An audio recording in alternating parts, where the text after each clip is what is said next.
최근에 가족을 위로한다는 책을 봤거든요. 그게 요즘 책이 아니라 1978년도에 만들어진 정서체계 중심 가족치료에 관한 책이에요. 거기에 나와 있는 내용은 한 가족이 가족치료사한테 와서 치료를 받는 과정을 다 글로 풀어서 쓴 책이에요.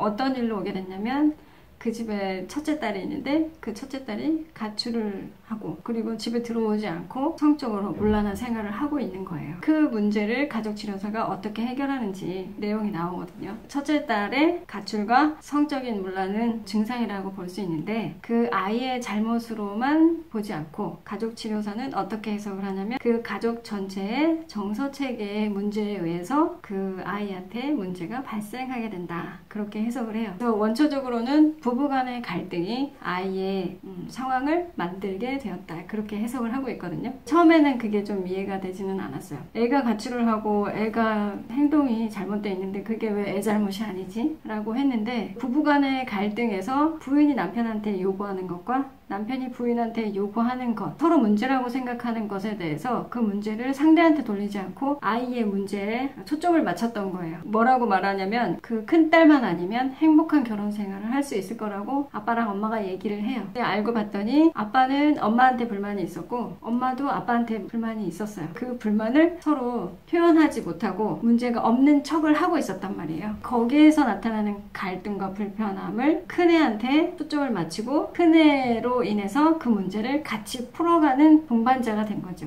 부부가. 그거에 관련해서 치료사가 지금 상황에서 누가 이득을 보고 있는지 왜 그렇게 하고 있는지를 해석을 해줬어요. 토닥토닥 싸우고 있어도 가정에 큰 문제가 생기면 다들 그 문제에 몰입하게 되잖아요. 둘이 관계가 안 좋았던 게 좋아지게 되잖아요. 겉으로 보기에. 문제가 해결된 건 아니지만 부부간에 문제가 있었던 걸 그 문제를 그 아이의 문제에 초점을 맞춰서 둘이 한편이 된 것처럼 하게 된 거죠. 이제 그렇게 해석했을 때 아이의 잘못도 아니고 이거는 부모의 잘못이다. 부모의 갈등을 솔직하게 다 꺼내놓고 둘이 해결을 하면 아이가 그런 문제를 갖고 있을 이유와 목적이 없게 된다. 그렇게 얘기를 해요. 신기하죠?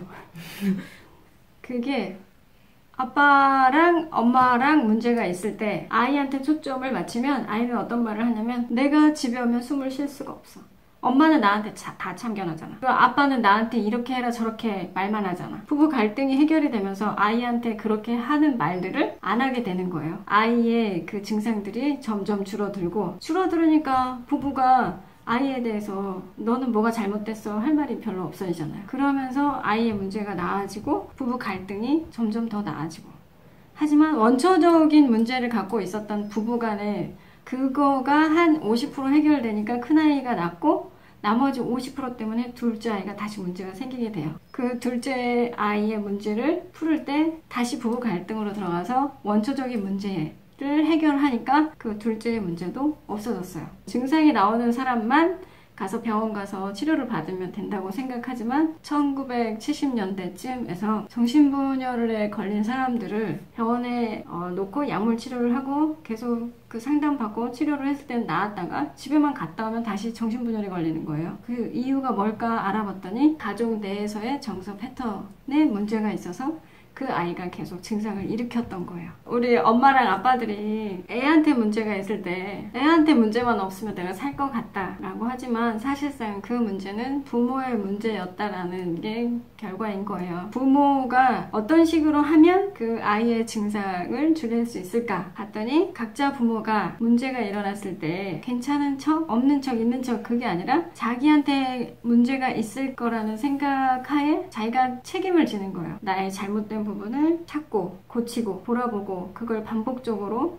연습을 하면 가족 관계에서 불안이 줄어들게 되고 불안이 줄어들면서 증상이 줄어들 수 있다는 거예요. 그럼 쉽게 말하자면 집에 문제가 생겼을 때 문제를 일으킨 사람만 잘못한 게 아니고 그 문제는 나한테 시작됐다라고 가정을 하고 나에 대해서 어떤 문제가 있는지 돌아보게 된다면 그 문제는 해결이 될 수 있다는 거죠. 정서체계를 그 모빌로 많이 이미지를 연상시켜주는데 그 모빌이 흔들리고 있을 때 어쩔 수 없이 내가 흔들리고 있잖아.